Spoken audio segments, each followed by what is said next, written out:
Welcome to Planning Meetings, Connection-Focused Gatherings in Schools by Julie Januszyk. Being responsible for planning a professional development, staff, or team meeting can feel daunting and overwhelming. If school leaders take the time to plan ahead, taking into consideration the purpose, goals and outcomes, and the need for connection, application, and reflection, the gathering feels more cohesive and impactful.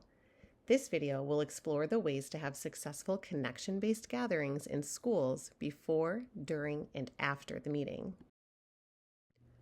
The most important step in planning a meeting is to brainstorm the purpose of the gathering. As Priya Parker wrote in her book, The Art of Gathering: How We Meet and Why It Matters, take the reasons you think you are gathering and keep drilling below them. Ask why you're doing it. Every time you get to another, deeper reason, ask why again. Keep asking why until you hit a belief or value. This is an essential step and needs to happen before one can even think about starting an agenda or choosing a slide deck theme. I have found it to be beneficial to consider all aspects of this core reason, including being proactive about possible misinterpretations of the purpose. For example, when I was asked by my district to do a professional development workshop on structured literacy and evidence-based decoding strategies, I narrowed down my why to the importance of providing tools to students in order to help them navigate their word attack abilities when they come across unknown words in text. The even deeper reason fits into a more universal idea that being able to fluently read is a social justice issue. With this in mind, the significance of this particular gathering is clear. However, the more I thought about how to present this information, I began to realize that my message could potentially be misunderstood. You see, this was in the height of the Sold a Story podcast and the reading wars, whirlwind in education. Lucy Calkins was being heavily criticized, and there was a massive shift from balanced literacy to structured literacy. Since the majority of the teachers I would be presenting to had been using strategies that were now under the microscope, I was worried that my message could be misunderstood as, "You've been teaching the wrong way. Here is what you should be doing." With this in mind, I began to plan my approach. I ended up doing a 2-part PD series with a newsroom theme. I wrote an advice column entry from a teacher asking for ideas on how to help her students decode words by using evidence-based strategies. Each team of teachers received a packet of information with scenarios, strategies, simulations, and QR codes to videos. Together, they read and discussed the activities in their assignment folder. They had a week to reflect on what was in their folders and to try out at least one strategy with their students that week. Then, the next week, we got back together again to share reflections and experiences and to write a response to the person asking for our help. It was a great success because I knew the purpose and knew how to expect the unexpected. This was all done because I had dedicated the time to really thinking deeply about the core of this gathering. After seeing all the news and social media posts about Taylor Swift's Eras Tour, I found myself digging into the sociological reasons why it was so incredibly successful. One of the things I found was that people felt as though they were connected to a larger collective of people before the concert. They brainstormed and planned which era they would dress as, thinking about what that would look like and feel like for them personally, and they made countless friendship bracelets to trade at the concert, making them feel like they were part of the group before they even got there and met their other Swifties. So how can we take these concepts and adapt them to planning a staff gathering? Leaders can create fun invitations leading up to meetings, especially if there is a theme for the event. If the theme connects appropriately to the purpose of the meeting, it may even make sense to bring or wear something that connects to that theme. Perhaps you can gather data that connects to the meeting's purpose and theme, such as photos or favorite songs for a playlist for transition or work times in the meeting. If there are certain resources that will be explained in the meeting, one might consider having copies of those prepped and ready as a PD party favor table for people to grab on their way out. Finally, be thoughtful about how you communicate prior to the meeting. If you want some aspects of it to be a surprise, think about ways to use that to gain enthusiasm or curiosity. If you want to be clear with meeting expectations, make sure to let people know logistical things such as what they need to bring with them and where they will sit when they arrive.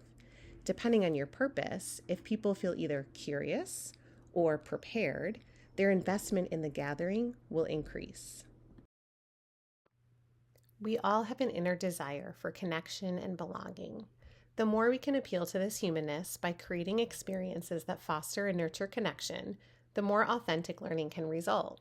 We can do this by planning with sensory and personal needs in mind. One example of appealing to sensory and emotional needs is when my first grade team approached me wanting an overview of the new curriculum that we would be implementing in the next school year, but they expressed they didn't know if they had the bandwidth for anything overwhelming because there was so much going on for them at the time. So I planned a spa-themed meeting, and we jigsawed overviews of the new curriculum in scope and sequence for the year. I had a picture of iced lemon water, fidgets, Play-Doh, lavender hand lotion, mints, an essential oil diffuser, and spa music playing in the background. They left that meeting telling me they felt relaxed and as though they had a better sense of what to expect next year, naturally leading to more comfort when thinking ahead. An example of building connection and collective efficacy is a kickoff meeting I did about the new curriculum at the start of this school year.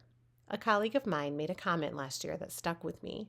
She said, "We need to normalize the fact that learning this new curriculum is going to be uncomfortable, but we can find comfort in knowing that we are all living in this space together." This led me to the idea of having a housewarming party meeting to start the year off with this message of living in the same space. There were 3 stations. Staff members signed their names on coasters. This became the party favor for everyone, with the idea that each morning when they place their drink on it on their desk, they have a tangible, visible reminder of all the people who are living in the same space as them. Then I turned each grade level's K through 5's scope and sequence into houses on chart paper shaped like a house. Each floor of the house listed the different learning topics. Teachers and staff were able to look at their own grade level skill progressions, but they were also able to see where it fits into the school-wide progression for perspective, leading to a broader understanding of the importance of teaching the curriculum with fidelity. And finally, the 3rd station was a snacks and refreshment area, but the cups all had questions, prompts, and conversation starters about the new curriculum, so participants were able to casually have focused conversations. In addition to considering sensory and emotional needs and nurturing connections, thinking about all the nuances of having diverse personalities in the room is important. I have prepped multiple means of meeting the objectives of the meeting depending on learning preferences. For example, I sent out a survey asking how the participants like to learn best. I then created 3 versions of the content activities: personal, quiet reflection, discussion and brainstorm-based experiences, and active, gamified ways of learning. I did something similar without sending a survey out beforehand and called it a choose-your-own-adventure. I created 3 activities based on the same topic, and participants could bounce from one learning station to the next. There truly are so many ways to meet the internal needs of participants in meetings, and as long as everything ties back to that core purpose of the gathering, a sense of collective, productive, streamlined energy will result. As all educators know, real learning happens when one is reflective and can apply the new learning, transferring it to authentic life experiences. So how can we plan for these meaningful reflections and follow-ups? Job-embedded learning is essential.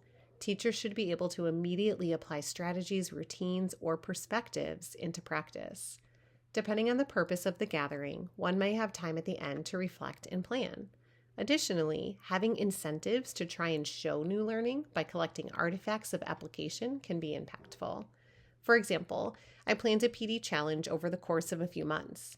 Teachers and staff were in teams, and each team received a series of challenges, all focused on structured literacy practices. Each time they completed a reflection about one of the challenge folders, which included an overview of the routine or strategy and a QR code to a demo video of it, they received a point for their team. If they tried it in their classroom and uploaded an artifact, they received more points. And finally, if they signed up to teach something from their challenges to the staff during a building meeting, they received even more points. We had a weekly updated leaderboard in the teacher's lounge, and everyone was so invested. People were seeing what other teams tried and reflected on, and the conversations easily zoomed into all this new learning across all classrooms. If all of these logistics are too much for your situation, there are many other ways to encourage and inspire follow-ups, check-ins, and other forms of reflection and continuous learning.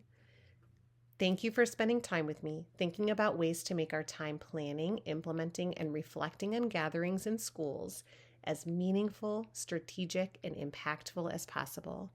The more creative we are with our teachers, the more inspiration and enthusiasm we can shine into our classrooms.